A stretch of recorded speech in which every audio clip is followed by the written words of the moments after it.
This program contains content that may not be suitable for viewers under the age of 18. Viewer discretion is advised.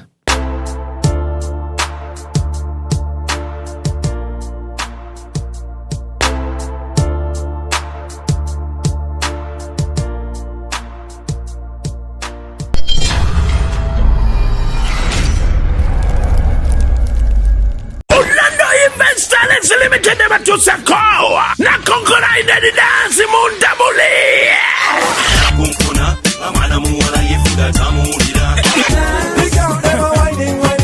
Chicken of one live Toronto, Canada. Kuthate Gordon Mackay Road. And the second edition of Emperor Orlando Experience. Mainga Kunam Samu Kumi Bilabin Matano. Got the double day car. I did a Geno Mega D. Pokinga dollars in Sambu, VIP dollars in Chikome. What to Tasende? Emiango Sa Kumina Biringa Jagudwa Wanta. Osumula Kweza e-transfer. Ku emprolana@gmail.com. Wakora booking is on now. Kuwa mkaga nyamsamvu. Tano msamvu zero. Emu zero. Awanga tuku wateba hiyo. Tugenda kwa kulukoba. Live band. Ne True North Reggae Band. Tosubaba DJ Makabi. DJ Selector Tim Z. DJ Mandre. DJ Evos. Nabalala Banji. Abantu Escabro. Downtown. Richmond Hill, Mississauga, Durham, Shepherd, Finch, GTA, Toronto, USA, Greater Toronto, Paka, Ottawa, Namukasa, Guamwe, Saudi, Gulu, Binono, Bitekekidwa, Orlando Events Talents Limited. Mpadde ka interview kalungi mama Black Man. We no linga byakulya. Naye mukwano badde nyinamu obuzibuzibu nyina wenjagala okulaga wano speed naye bwe nagenda n'emmotoka nga nekoze delivery ekisajja kino tekigenda kumpa okyekola delivery kanekola delivery naye ndakola nti naye wa boda wano mukyanja wano ate ffe tukyabikola ebyo mayema mujja ne musula eri essonde ne mulowooza nti zimanyi n'okuba nowa boda wange kubanga obutuufu ngenda kuleka wano emmotoka naye kati walifunye omuntu gwokubira najja nanona speed affe wano tukozesa ride now app ogimanyi right now ofunirako genda wano genda ko Apple Store teeka mu right now ogirabye yiyo ebintu byabwe dakiika bbiri nga bangi nga bakufunye dda kati omusajja mugenda kumunyamunyamu nyam luseke nyam sawa yakwekola delivery omwana ow'obuwala nga this is nice kwetwale dakiika nga bbiri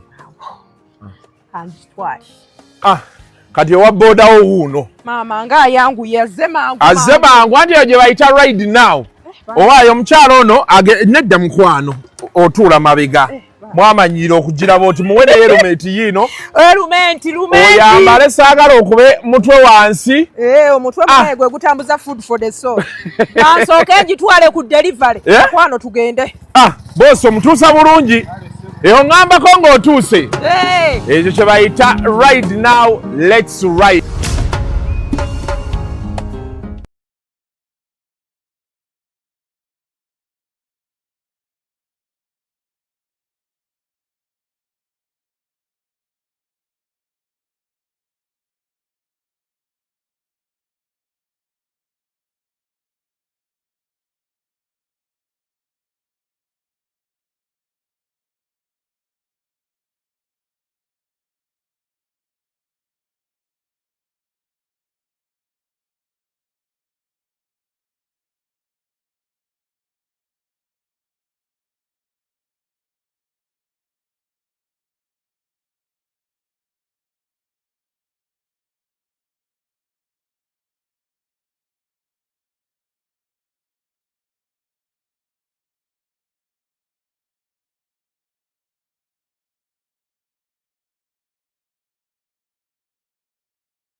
Your home is more than just a space. It's a reflection of your style, your comfort, and your dreams. At Layout Interiors, we bring those dreams to life, crafting breathtaking interiors with the perfect balance of beauty and functionality.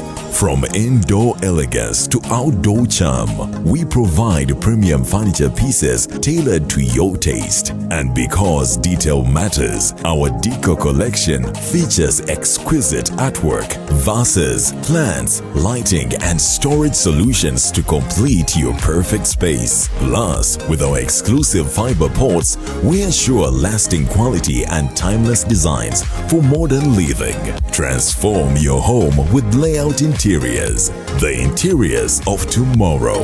Visit us today at Bukoto Kira Road, next to Lighting City, opposite TMT. Call us now or visit our showroom to explore endless possibilities.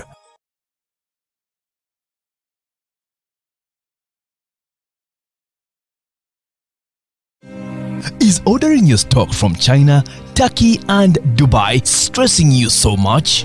Is it taking you months and months for you to get your stock? Just 1, 2, 3 and tread like a boss you are. 1. Talk to Iran Global Logistics on 0740 152 331. 2. Let us know whether it's sourcing or sending money to a supplier that you would want. 3. Enjoy our unmatched customer service. Trade like a boss with Ryan Global Logistics. Find us at Namukasa Street, BBC Building, room N412. Call us on +256 740 152 331 or +86 180 723 935 15 or +86 132 502 156 85. Or visit our website on www.rangloballogistics.biz. Rand Global Air Express Cargo. We move anything, anywhere. Yes, it's a triple threat coming to you live on Kasuku Live. Alongside Kasuku, Kuku Wazabanga, Uncle Jim Tex, the president advisor of land of Kasanje issues on land. Yeah. Is it? Yes. Yeah. Rubara hot like pepper, never play with the fire. Jenkins. Because the fire can be burn. Second. Vigilantes, wakita triple threat. Threat. Buli mwezi.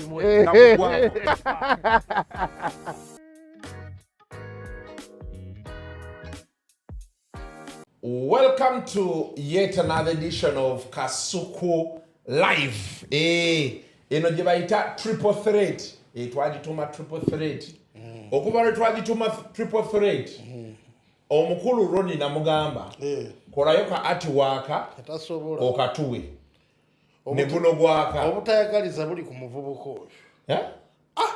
It's triple thread, in anniversary of August. Yami aka. Ebiri. Naye kati fitina. Endala zonna zitusanze. Ate kachero kyokoze mu by'ekyo. N'ekyo kigera kweyongera omuluma.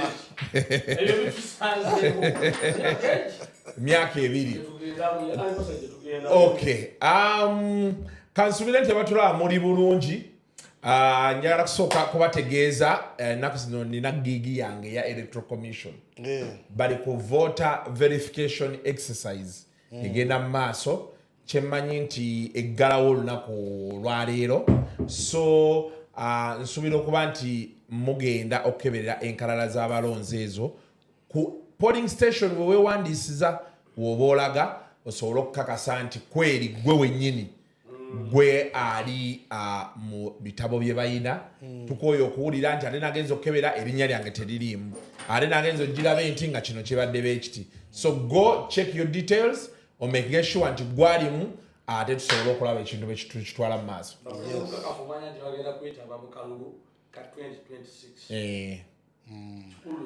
Kale, Kasuku Kuku Wazabanga Semaningene. My man, Jenkins Mukasa. Yes, sir. Hot Rubara like pepper. Never play with fire. Cause fire burns. That side. Uncle Jim Tex. Uncle Jim Tex. James Church Hill. Nayogera kile Church Hill. Yasena musiliaga. James teekako n'erya mmwanyi mwanyi Ennaku zino, by the way, Sheno, Ojiraba Leero, it was supposed to happen the end of last month. Yes. We are now almost mid this month. The man has just arrived from the villages. Era kyewankoze. Atunda ettaka, alima emmwanyi, atunda emmwanyi. Era kyewankoze. Biri ebintu bibiri naye kimu tukifunyeemu. Ekisooka banenyisiza taxi from Lwengo Masaka okujja Kampala. Anti sigino emmotoka ogireka mu luggya. Nebalooza nti bosi wali bwova emmwanyi bazibba bazaanula bazitwala. Secondly bwe ntuuse wange ekyengera olwaleero ku makya naye kakyali wange badde yankubirako abeera mutundwe n'agamba yedda kachiki atera okaweereza transport ne katajja kakati jjo yagenda na downloadinga app ya Ride Now otegedde kati akawala kamugamba pesa transport akagamba nti out of your gate there is a car waiting for you. Otegedde kandange kyekoze ku makya oluzukuse nenga kyanja n'atandika ntya n'enjeso Ride Now kwe kutuuka wano mu budde. Download the Ride Now app.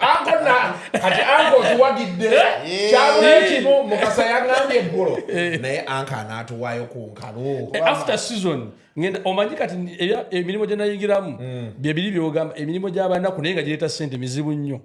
Kati ngenda okuwa omuntu emitwalo 5 oba 2 nsooka kubaza nti ku mmwanyi yayanula yanoga yayanika oba yatikka kyabategeeza terisu libaki kyemmwanyi katuveeyo atuwe kuzettaka ettaka naliyimiriza nti ndi Lwengo ndi mu mmwanyi kyatunda ettaka ntunda naye omanyi ffe abasuubuzi tubala litaanizi zijja zitya ettaka lingasobola miliyoni 6 bwe baligenda kukola miliyoni 9 mu myezi 3 ng'emmwanyi ekola 50% mu input ebe esinga kati njagala nkomawo after July tusagambize Kampala tubikule boto olaba tugenda kola anniversary yaffe nga boto zikola ki zipopinga ate omuntu addemu awulire ennaku ne leero tuyisa nnyo mu bottles ezo ku nkalu bwe ziba ziganye enkalu ettaka lyoba otuwadde tetwagala okubuuza ate omulimu gumbuuza ogaine kasuku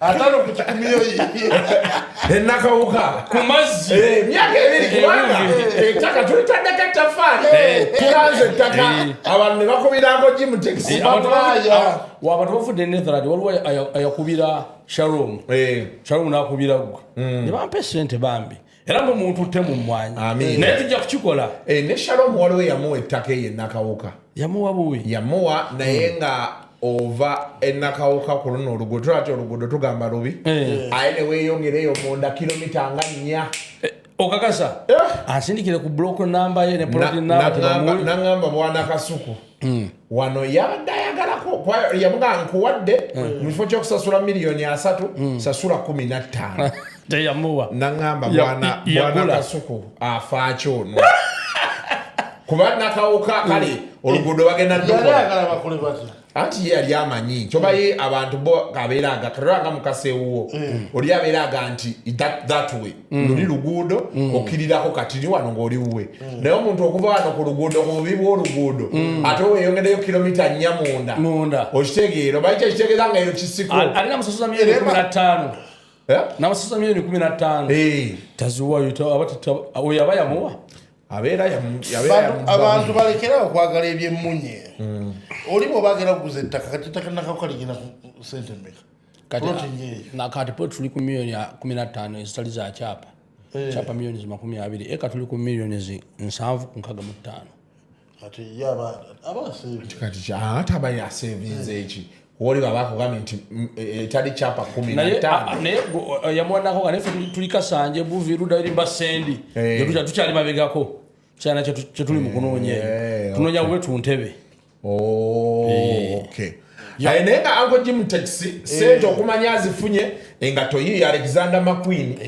gyalimu $300 ngato ya kinyama bayita kaboni empya Alexander McQueen naye nti designer wange yabimpimpinga ebintu bino bintu yakute Kasuku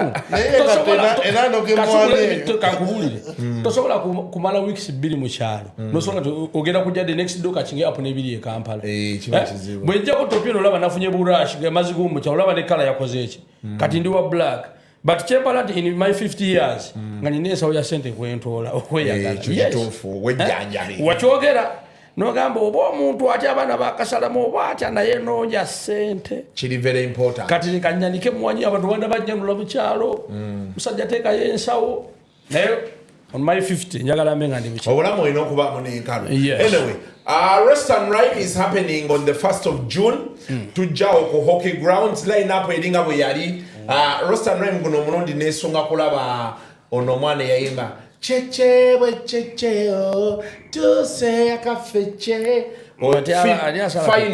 ye final ba fino gwe neesunza okulaba ate batugambye tiketi yo gyolina eyingiza babiri ye offer eriwo nti luli bwe wagula tiketi luli noba nga bwe byali teyali obujja kakati bakkiriza okuyingiza okweyo tiketi oyingiza omuntu omu an extra person musaleko esimu genda kututta nze nakava mu bulwadde gikendeezeeko kiba kyetaana okwekebezakebeza regular kubanga yerwengo gyova ebyana bitibwa buti tebyambala mpale ate binyankole omanye eringa katokolidde oba ogisemberedde naye bannaye kyenjagala okubuuza erwengo teriyo opposition nalabye ku TV nakabala bennaku kanalabye ku kawungezi juzi ku mande nga balwana babadde mu bululu bwa NRM zino oziki babadde bali mu primaries eza LCs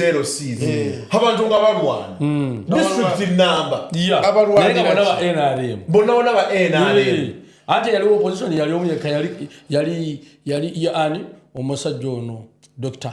Kagabo Twaha naye nayingira NRM Twaha yesimbeeyo era mu constituency mwenyewe mwendi eyiye waliwo constituency up country nga tezina opposition kati kagabeera ekifo mwali mwakomerawo ku kadi ya NRM posta yazikuba dda kati anakiwangula nga luli bamulondera ku nuupu omanyi byobufuzi byakyusa omanyi kati byobufuzi trade ekyuka buki bukyusi of course ajja kuwangula kubanga nalabye awo wonna baliwo sise namuju siyo ngo bali basiba bakitatta ezikitaka waliwo sise namuju yakoze omukolo waliwo kanyike sise namuju mubuuzizaako naliko naye ku birthday ya Nyombi Tembo enkalu azina teyanjokya yansuubiza okunjokya naye omuntu kasitova ku mukolo omayize nina ebintu byemmanyi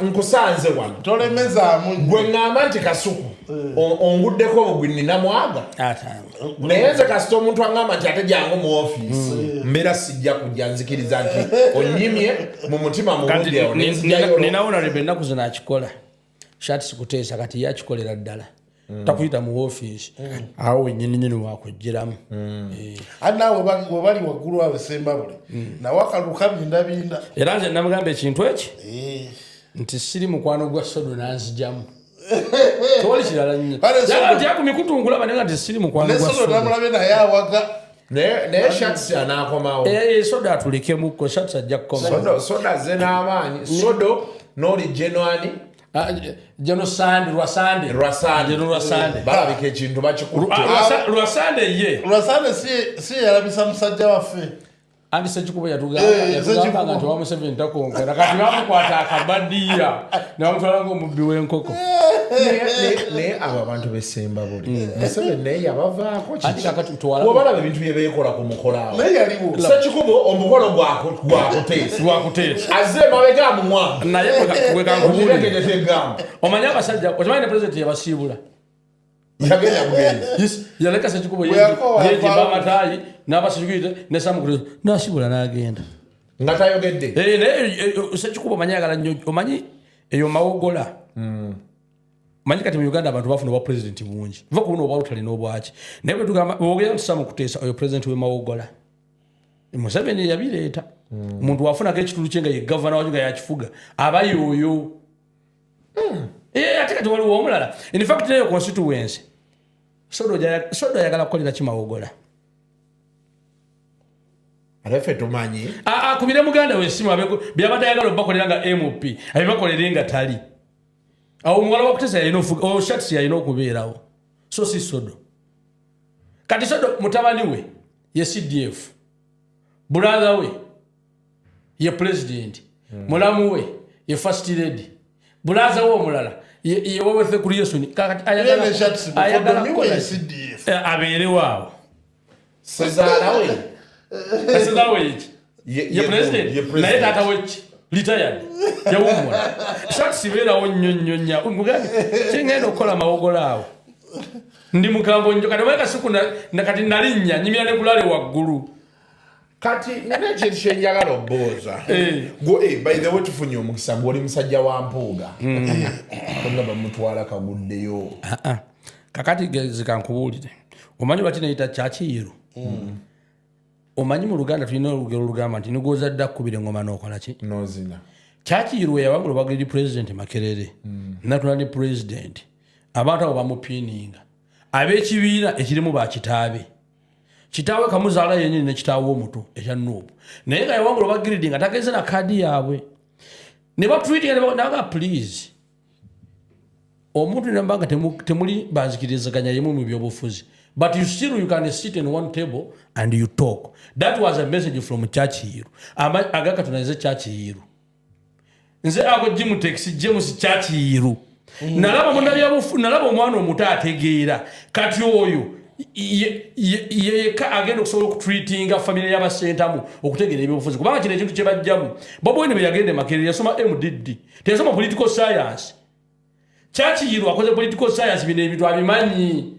You can decide noyo go wakanya singa mutula kumbeza echi musobola okwaguringa ku kintu kyekimu wategedde kakati ebbanga mwami kyawanyiri amazenga akuba Mpuuga olwaleero nga tuvudde mu kusabira kabaka okuweza emyaka emeka 7 egy'obukulu egy'obuto nga bamaze okubatuuza owantu wewamu bandi badde batandika dda okunegotiatinga ku butya bayinza okuddamu okukola ki okubeera omuntu omu kubanga abo baana bannambi ebitugatte bye bimu bonna bakatuliki bonna baganda ani kati question eriwo nti ate ebintu bye boogerako bisukka Obuganda kati lwaki bisuso boogera gwanga Uganda lwaki bisuso Obuganda nti ffe tusooka ne twekumakuma mu kintu kyekimu nti baana bannambi tukole ki tutule wamu naye kati kankubuuze bwe byogera bisusse eggwanga yes bibogera kati bisusse eggwanga kakati honorable Mpuuga ekifo kyalimu cha constituency nga eri mu Masaka mu Central Region Bobo Wine ekyo kyasobola okutegeeza abana Uganda n'abali Pogopo n'abali Ruddawa nti nno ono ye yattaani yasiba basejirinya otopatia music talina message gyawa banna Uganda Bobo Wine etalozeeza ebifuzi azirwanira wano mu Central Region wano mu Buganda atattana banna byabufuzi abensa wano mu Buganda tambula nze kakubulire twafiirwa Cecilia Ogwala ne tugenda mu Kalulu ekyakuba bwana wa Cecilia Ogwala kyali eki kulemera mu FDC nga tukimanyi nti awo mu region eyo omulira awo Obote wa amaanyi ne UPC era UPC yakola ki yatuwangula yadibwako wa NRM nadibwako mwana wa Cecilia Ogwala Nuupu yafuna kyakumeka naye ate Nuupu yasinga abantu abangi kulaale wakigoberera ekyo mbadde sikimu Bobo amita Bobo bajja balabe Bobo era bamwe okulya byagala bagamba nti otupatie music tukuba omuzi tukuba endongo Bobo ali baze kukima ndongo so si kukima message kati message ya Bobo Wine eri wane wafe mu Central Region omwami oyo asabike message oba si kyekyo akubire ku Chachiiro akashima magandi mutabani jangu obweko kyonyongera mu byobufuzi kubanga oli omwana bikola ki olwaleero nga tugenda mu process vote tetukyetaaga kuwulira Bobo Wine nga alwanyisa Mpuuga asigale mu layini eyo okulwanyisa dictator and information eyajja yali wait nti okusiba okwata Eddie Mutwe kwalimu omukono gwa Mpuuga nti Mpuuga yali ateeka ssente mubali abamawulire abagamba nti baakuba abakereine nga tibe baateekayo omusango nkolaga clips wano Eddie Mutwe yakuba bannamawulire baba kubye Masaka teyabakuba clips wezire ne ku TV muli mwagalaba nibawaaba era kesi nebera ungekola ki ngiraninga ne baduka mu kaseera we balina into a production warrant simanyi bagiyita bagundi of arrest nga balina kukwataani Eddie Mutwe era bakwata Eddie Mutwe bamutwala straight awe Masaka eyo Twitter hande batawanya sene yaje n'omuwozi ashibaga katoya ali mukunya principal ki omutwe ebbanga ne bamala benawulira kituufu mbwashiba katoya aliko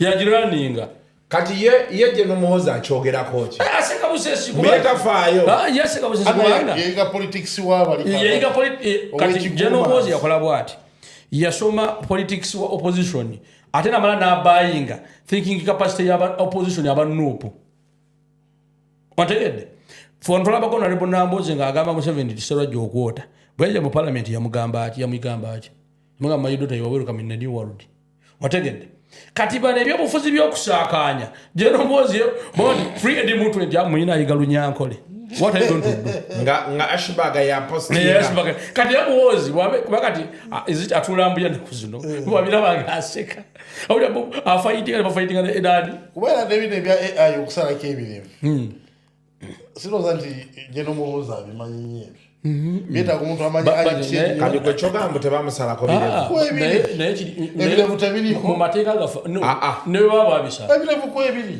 kasuku wabulabyeko tajja mu kote tajja ne mu mateeka gafa ga prison kasuku mutega kasuku edi mutu bwajja mu kote wali bamuleta teyajja ne birevu bulungi nnyo but however reba banga babisala twagala tukukiriyalinga uliriza kino machaba video gondi ejitwala wala ko musajja nga ine video ulako bacha ndasinga okwegobera kyali eki tabina kasuku era jalo kugamba bozi nga babisaze ngageze mu komera ati kati ne wali bamuleta babisaze agenze mu komera olwensonga etteka lya prison era kati wetugigendamu nze ne Mukasa fo bata facing a problem tushevinze bulungi n'ebitoto gikoze eki era gwe kasuku bakusosa ku chupa era tojukire kyako ku musajjawo Keizi buyagenda era naye bamumwa tuloza ne basoza ku edi mutwe ne abitex olala bakimukolako n'amala emyezi ng'ennya tasula mabanja buli wayita nga tebamumanyi to ye abitex nga bamaze omukonjobola otegedde naye back to the point kakati ffe kyetwagala kiri kimu walabye engeri gye bapushinga honorable Sewanyana okwogera ebitakwatagana oba ebyensonyi ku mbaga tinaye ababaka ab'emasaka okusinga nga baje nti ani ngoli alina erinnya lyayagala koleki kati ffe twavudde mu byabufuzi bya kaadi otegedde kati twagala mercurity ono ategera kyenkana ki message kigyatuwa eyo bobo wani ffe baalimu bannamasaka ompuga gwalimu tuli ompuga twamufula next ben kiwanuka eyo ben kiwanuka gwe tuyina emasaka otegedde tosobola kwerigira kona lebo mpuga ngomuwayiriza ebijambi mpuga ya rescuing abaana abo mukomera ekyo namwe mukimanyi interviews wakola ne Sejirinya gwe yagamba ko ndi mpuga ya basiba nakulabyo dikira information yagamba ko ndi mpuga ya basiba fetuli mu season ya mwanye Masaka obeka mu hotel magerenga bali mu season yanjaga batubulire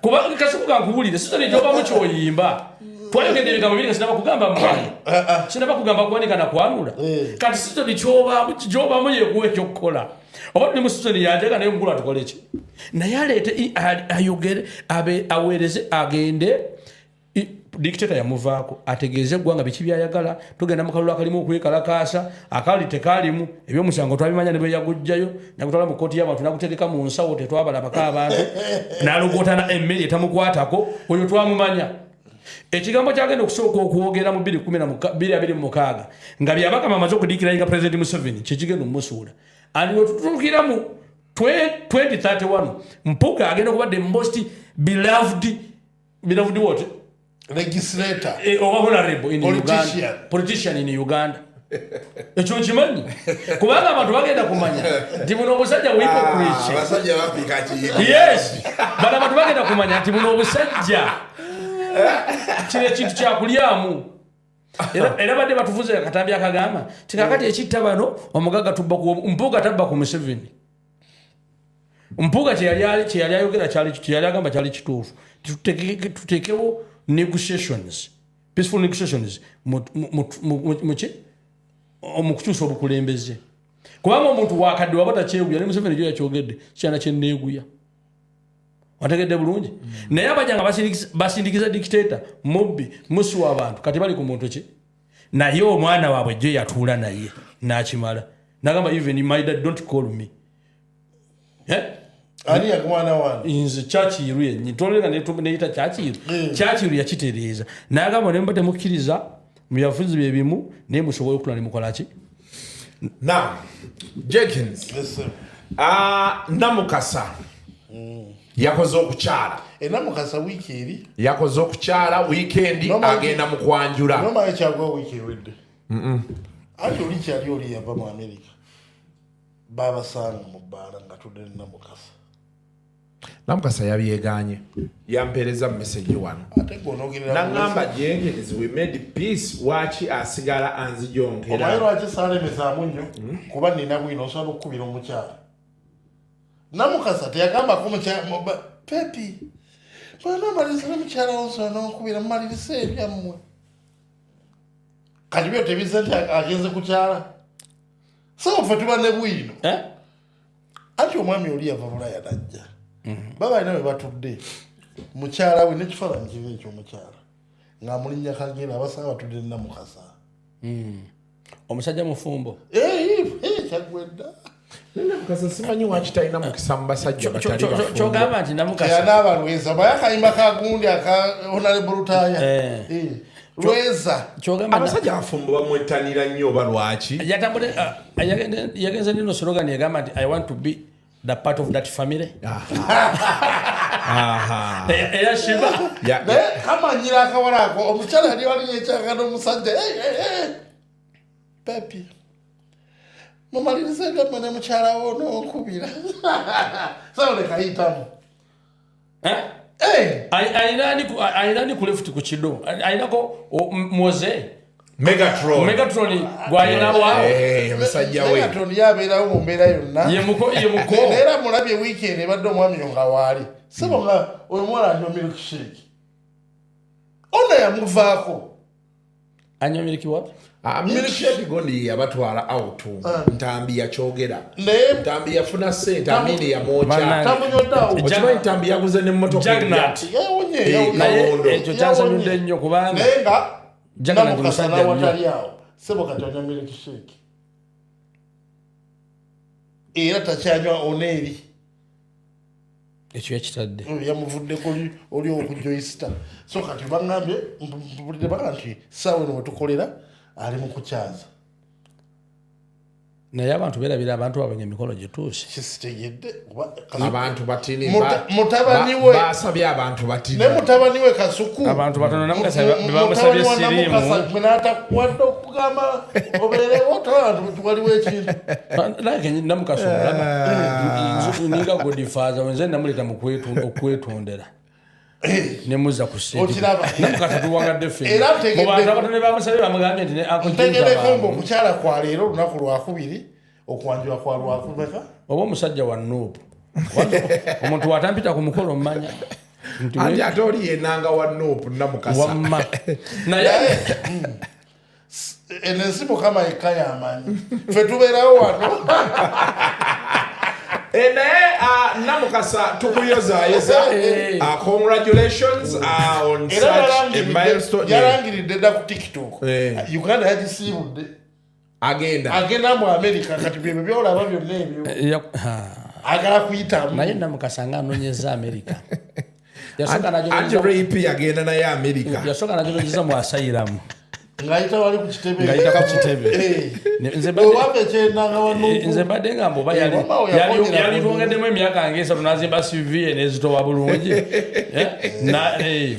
nafuna visa nga tayise mu bantu abo ziri empiki endala zigenda kukikola zitya ziriwa waliwo eri empiki epari waliwo esouth africa abo baali bekyawakyawa Namukasa atavuga relationship bbiri mulundi gumu atambuza relationship emwemu ekyo kyokka kyoka Katonda kyakyamuwadde tamanyi bwezi ate kyendakaagala one relationship at a time kyendamwagalako avuga za diaspora avuga za diaspora tovola bwabeere Kampala asanyuka nnyo talina mujjonkezi abazi bakaaba wano bakaaba wali bamuyita mpaawo atali kaaba nze nina abakazi basatu bonna baali bayomba nemuganda Mukasa tugenda kukola tutya naŋantiza bonna bavaako ddakati era abadde singa ebiseera ebyo bw'amala osatula obufumbo oyamuta naye naye abeera tamanyi abasajja bamwana wamate boogera ate bakugamba wali wakola na kandi ndi mufumbo jo nalabyewo ebbala yategese gundi single party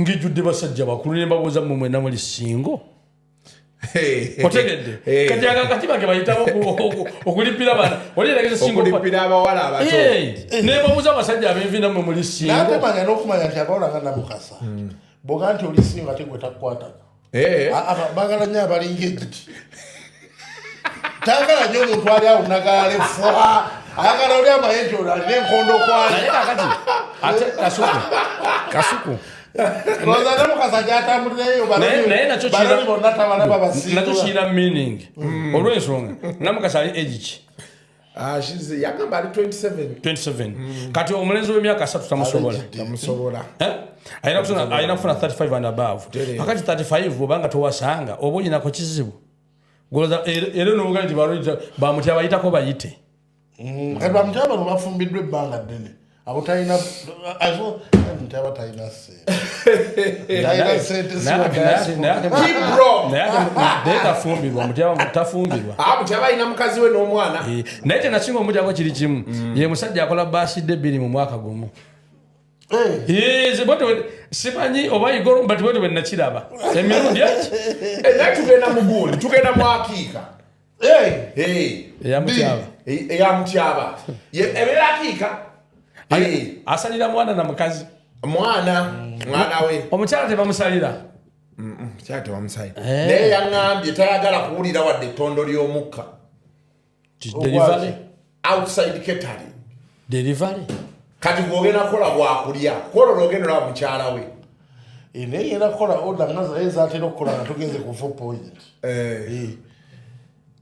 have drumsticks give me 8 and nkoko nkulu also 10 piece the 3 will pack for me eyo birwa nagisobola mukyala kyokola banno balikikola nawe balabiyeba kyokola banno balikikola nawe anyway but congratulations my mother Namukasa yaŋŋambye ndowooza okwanjula kwa weekend eno nako naye nga situlina invitation nokwanjula tetulimu we are going to keep you ajja tuyita kwanjula kuba njogedde naye namabaka n'akakolo katini today is Tuesday okukolo mutini naye nze mpereza message wano okusimira mpereza kadi yange kuki agimpereza online naye speaking of kwegatta Mr. Lee naye ayina gwe yataddeyo Mother's Day omukyalo oyo Honorable Agnes Kirabo Youth MP mama w'omwana omwana wa Mr. namulabye avugana Ronaldo zino moto zi Ronaldo eyo si ya Mr. Bagimugulira ne wayakolera kitooke kya gonjo olubayiro oluyimba gyeyajja nayo ne bagamba Mr. Lee gyavuga kakati oba nakyo kirimu Honorable kankubuuza bituse inawo Mr. Lee kabala bali kuki abalamu bali mulimu Bobby Lash ne Julio mbama ekitambula kyonna kitambulira ku Mr. Lee ne bali babikabika ko ne wali ku Africa ekyaliwo wakiraba wali omukyalo omulala eyajja n'agwa gundi Julio mu kifuba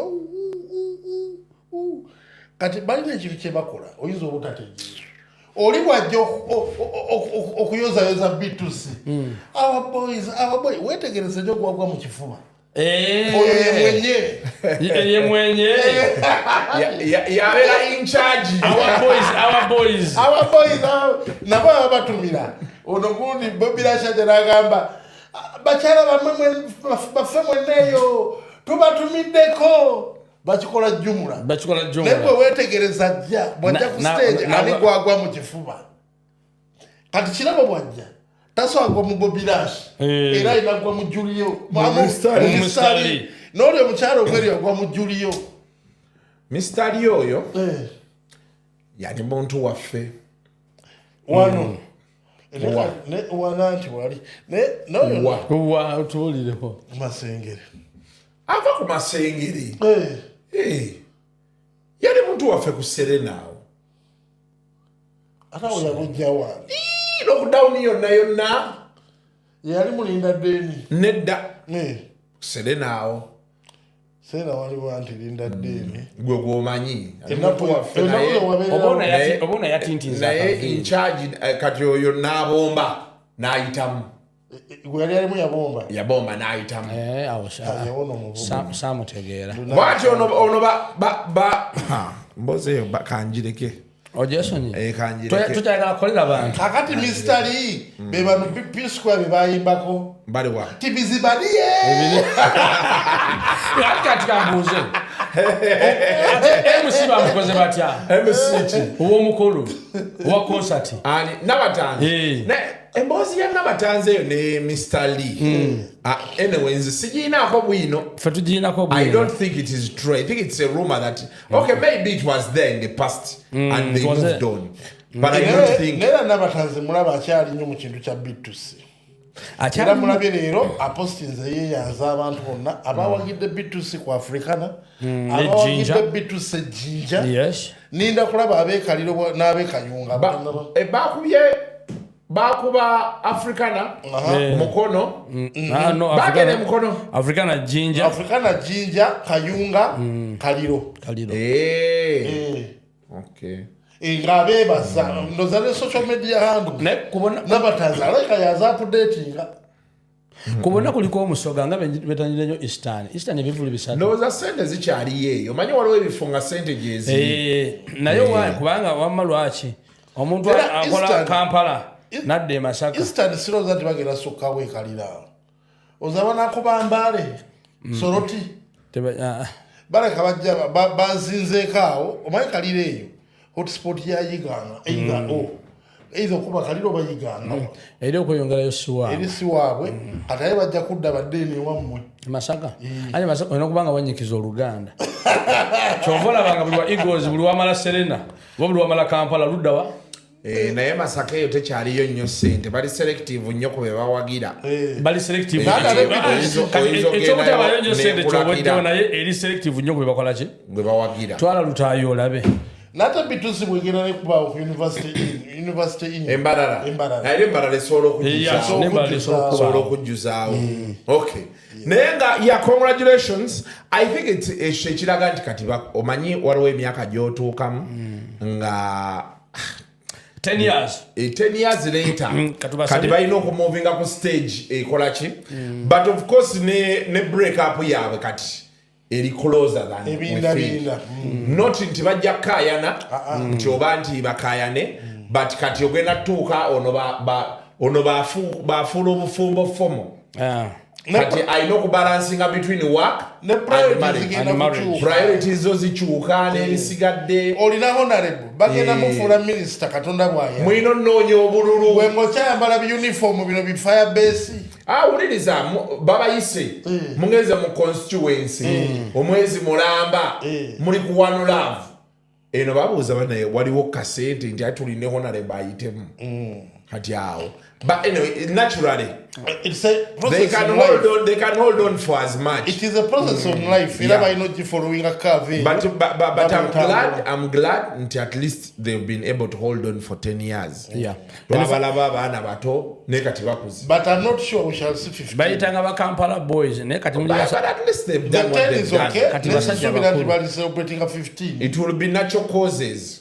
Ngelabola aba Westlife ba NSYNC otuka ne kababere ba chicho laba chinzo by breaking chichao chola okura wano group no bagitanga limitex ba following a curve yo moje ba ne Destiny's Child ndiwe mugenda mukula priorities zikola ki zichoka ati onafunyo omukyalo oli agenda afuna oli bitu se kuba ne honorable mulwadde mwami yamutte mu ddwaliro nembeera abaana kati ate omwana yalwadde ate biki n'amaanyi mbulamu ne Eagles yenyini kuba much as they had their differences nomanyi waliwo otuko omulimu n'okoowa kati ola ne Radio and Weasel radio yafiira it was just a matter of time before they announced that we are no longer together nga babadde bonna bakooye waliwo otuuka kati radio bali batandise omuteekamu ebigambo gwe w'amaanyi oli talina kyakola kwekola angel music group zirina okufuna time emu abaana bebagenda kati babituzi balina emyaka ngene ndowooza balinga like on average they are like 32 Nedda ssebo. 10 years on ground. Batandika balina emyaka emeka. Anti kati balaji bayinza kuba batandika balina emyaka nga 2. So kyabola ngugambye nti on average video zaabwe zasooka balabe basajja bakulu. Anti nze kyenkubalidde obayita Kampala boys gwe nolowooza nti bato. Nkubalidde average. By average osobola osanga Mr. Lee yali 20, Bobby Rush ng'ali nga 24, Obono ng'ali 19 we wacho. Julio ne Bobby Rush bali nga 28. We batandikira nedda tuwuliriza kati abalina emyaka 4. Di Mr. Lee alina emyaka 3. Bitusi tebasobola kuba kati ono Big Guy alina emeka. Katono Kenza inemeka. Oroshiba inemeka. Shiba mukulu. Shiba no wali discussion. Wa mukulu nyonyo omugazi nako mu obsession zate. Wakati generation yaba bitusi. Yene janga ye next generation kuyaba Kenzo. Ye next generation. Waliwo bakamiri ne wajabawo ba Ready and Weasel bebama lokwata awo wajawo bakamiri bavuga 50 bali mu 36. Eyaba Weasel gyogambako. Bali emyaka emabega ebiri kuba akamiliyoni. Bali emyaka eki? Uncle Wizo musajja mukulu. Akamili yali yayimba dda. Kamili ali 47. Ali 47. Wizo brother wako. Wizo ayinza okuba ali nga 40. Wizo linda otubale kati family etujiraba. Wansi anyadda kugundi Kamili. Simanyi. Waliwo abalanga babiri. Ngamba mu family. Mu family. Wizo nadda. Waliwo abalanga babiri. Kati ku Kamili Wizo ye third last. Wizo Palaso Eke. Chite waliwo gundi oli omuwala. Kamili wakubiri. Josephine wakudako wana abalala nga basatu. Waye. Kamili wakubiri oba wakusatu. Amufre asoka. Nekudakani. Kamili. 47 za Kamili. Jako rafure emyaka 5. Obeena ofune. Jako emyaka eno ingire Wizo. 43. Ali mu 43 awo. Aizo. Kati ayo gundi Wizo. Beba Benoni Mugumbya, beba Peter Miles, beba Vampino. Anyway, but ozeko ba education. Bagame balo muntu akutuka ekiwala tanga muto. Chwata kiba kya mukulu. Omuwala toli yo kiwala takyakika. Muyoge bitusi. Abasigadde wabano mbaveeko mwali. Now ngatunziko okuva wano. Chameleone yazeeyo yuli yali Kenya kati ali Tanzania. Olwo omwana gwe mulaba naye. Kati ali naye ne video. Bamu invite nze nga bali makaga Professor J. Tanzania. Yasabise nnyo nakubira ne maama we. Chameleone. Omwana oyo gwogamba. Omwana oyo mwana Professor J. Omwana oyo sorry. Ono muto omulezi omuafrika tisgwadambula naye. Omwana oyo nze ndude maze nasoka mulaba ne Palaso. Oyo bamita Cool Boy. Cool Boy. Yajja omwana simutegi. Ye Cool Boy Chameleone atambudde naye mutwaza East Africa. Nera Chameleone alanze nti Kigali kati yeddako. Already yayingidde olwaleero. Ayingidde olwaleero. Akola tour. Ali kwa East African Tour. Chameleone ali reactive. Bwe omusajja bebe bwe yakanti album release ya 30 years. May kuno omwezi bule wiki nga 2. Yena akanti katinze nasibula. Kansimbule sokenga te. Twalaba ne reviews munga yazikolide Nairobi. Yasitukirawo tajja kulinda bino biveno.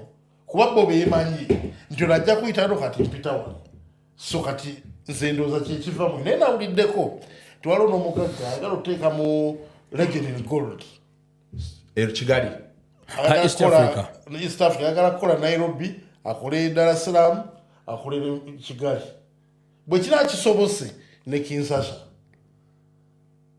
Kati yo project eyinza okuba eri part of kiri tisoko yitemu. So tuyinza okulaba gundi Legend in Gold.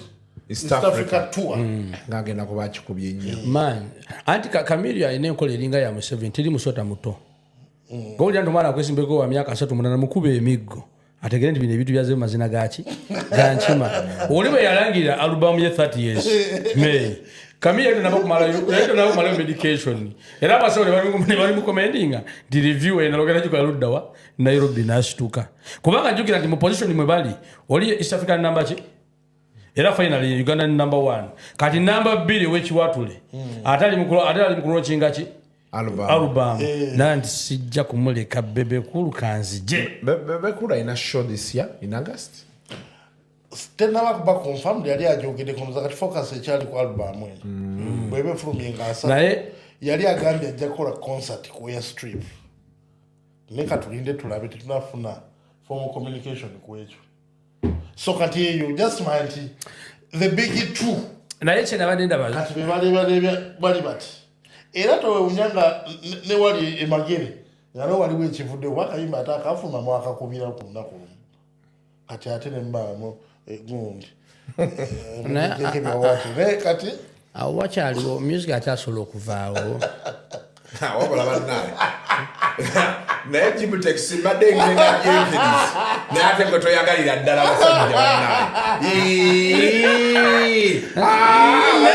nkikoze nnyo kiyisizaawo nawadde oli musajja wa mpuuga naye bamba nedda owulidde awo wakyaliwo music yava nedda bannaye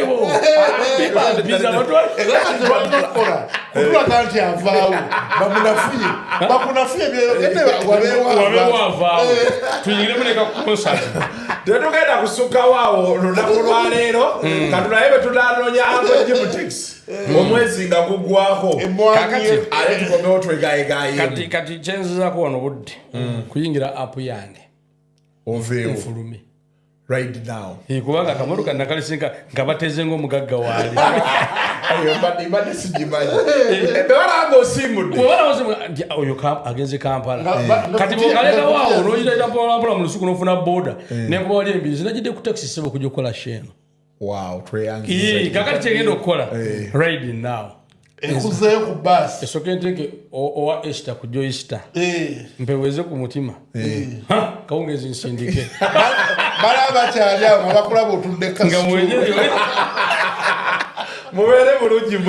The views expressed on Kasuku Live do not reflect those of the host, producers, or management. They are solely of individuals providing them and do not represent or reflect the official policy or position of this YouTube channel. Yes, it's a triple threat coming to you live on Kasuku Live.